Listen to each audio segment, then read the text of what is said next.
আমরা চাই যে একটি চিরস্থায়ীভাবে এই দেশ থেকে এই দলটিকে যেন বিতাড়িত করে দেওয়া হয় এবং শুধু এটা না, এটা যেন এমন একটা এক্সাম্পল হয় যে বাংলাদেশের মাটিতে আর কোনোদিন কোনো স্বৈরতন্ত্র যেন মাথাচাড়া দিয়ে উঠতে না পারে। বরাবরই খুব স্পষ্ট ছিল, এখনও আছে, বাংলাদেশের মাটিতে আওয়ামী লীগ নামের সংগঠনের আর কোনোদিন রাজনীতি করার কোনো এখতিয়ার নেই।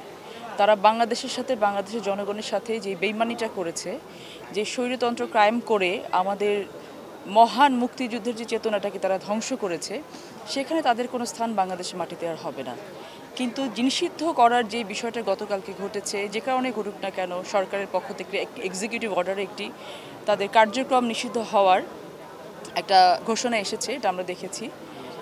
এটা কতটুকু ইম্প্যাক্ট ফেলবে সেটার উপর ডিপেন্ড করছে, কারণ সাস্টেইনেবিলিটি বলে একটা কথা আছে। আপনি যে কাজটি করছেন, এই কাজটা আসলেও সেই আপনার উদ্দেশ্যটা সফল হচ্ছে কিনা। আপনার উদ্দেশ্যটা কি? যে আওয়ামী লীগ যেন আর বাংলাদেশের মাটিতে কখনো সোজা হয়ে দাঁড়াতে না পারে।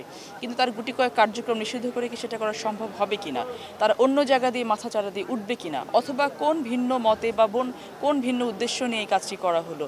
যদি এইভাবে নিষিদ্ধ করা হয়, তার থেকে কি অনেক বেশি ভালো হতো যদি আইনি প্রক্রিয়া, যেটা অলরেডি আইসিটি ট্রাইব্যুনালে কিন্তু আইনটাকে সংশোধন করে নতুন করে সে জায়গায় ব্যক্তির জায়গায় দলকে ইনকর্পোরেট করা হয়েছে গতকালকে। আমরা চাই যে একটি চিরস্থায়ীভাবে এই দেশ থেকে এই দলটিকে যেন বিতাড়িত করে দেওয়া হয় এবং শুধু এটা না, এটা যেন এমন একটা এক্সাম্পল হয় যে বাংলাদেশের মাটিতে আর কোনোদিন কোনো স্বৈরতন্ত্র যেন মাথাচাড়া দিয়ে উঠতে না পারে।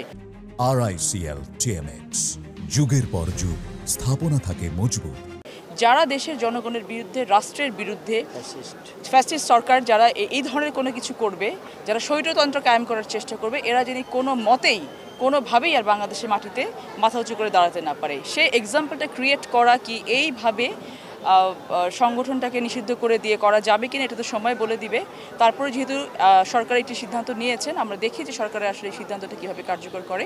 তবে বাংলাদেশের জনগণ, বাংলাদেশ জাতীয়তাবাদী দল বিএনপি কোনোভাবেই আর এই বাংলাদেশের মাটিতে আওয়ামী লীগকে পুনর্বাসনের যদি কোনো চক্রান্ত থাকে সেটা হতে দেবে না।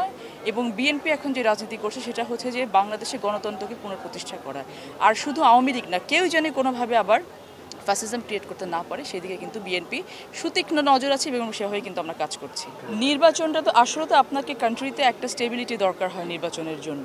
তো নির্বাচনটাকে পিছিয়ে দেওয়া যদি এজেন্ডা তাদের থাকে, এটা আমার মনে হয় না সেরকম কোনো কিছু আছে। তবে এটা অবশ্যই ঠিক যে নতুন করে একটা ইস্যু হলে তো সেখানে একটা আনস্টেবিলিটি তৈরি হওয়ার একটা পরিকল্পনা থাকতেই পারে কারো না কারো। তবে আমার মনে হয় না যে এগুলো কোনো কিছু নির্বাচন পেছনের সাথে কোনো সামঞ্জস্য আছে বা কোনো ধরনের কানেকশন এখানে আছে। তবে এটা ঠিক যে বিএনপি শুধুমাত্র নির্বাচনের জন্য মানে সবসময় সোচ্চার ছিল, এই কথাটা ঠিক না। বিএনপি নির্বাচন কেন চাচ্ছে? বিএনপি নির্বাচন চাচ্ছে এই কারণে যে বিএনপিকে গণতন্ত্রটা পুনঃপ্রতিষ্ঠা করতে হবে এবং গণতন্ত্র পুনঃপ্রতিষ্ঠা করার জন্য আপনি যে কেওয়াসগুলো এখন দেখছেন, আজকে আমরা জানি যে এই স্বৈরশাসকের এই দলকে নিষিদ্ধ করার জন্য আওয়াজটা কিন্তু সবার আগে থেকে আমরা তুলে এসেছি। গত কয়েকদিন আগে বাংলাদেশের সাবেক রাষ্ট্রপতি হঠাৎ করে দেশ ত্যাগ করলেন, তারপরে এই আওয়াজটা বেশি করে উঠলো। আমি জানতে চাই, আমি প্রশ্ন করতে চাই, তার দেশ ত্যাগের উপর কি কোনো নিষেধাজ্ঞা ছিল? আইন কিন্তু কোনো নিষেধাজ্ঞা দেয়নি। কেন দেয়নি? বর্তমান সরকার কি করলেন এতদিন যাবৎ?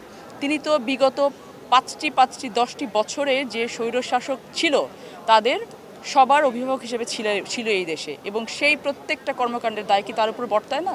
তাহলে এই 9 মাসে বর্তমান সরকার কি পদক্ষেপ নিয়েছিল যে এই প্রেসিডেন্টকে তারা দেশে আটকে রাখতে পারবে? তারা একটি মামলা দেয়নি। কি মামলা হয়েছে? একটি মার্ডার কেস হয়েছে। কেন রাষ্ট্রদ্রোহ মামলা তার নামে কেন হলো না? এটা আমি প্রশ্ন করতে চাই। আজকে সে দেশ ত্যাগ করেছে, সেই কারণে আপনারা সোচ্চার হচ্ছেন। দেশ ত্যাগ করার প্রতি তার তো কোনো বাধা ছিল না। তার কি ট্রাভেল রেস্ট্রিকশন ছিল না? তাহলে তাকে দেশ ত্যাগ করতে এটা কেউ নিষেধ করতে পারে না। সো আপনারা যদি ভাওতাবাজি করার চেষ্টা করেন অথবা আপনারা যদি দেখানোর জন্য কোনো কিছু করার চেষ্টা করেন, সেটা তো হতে পারে না।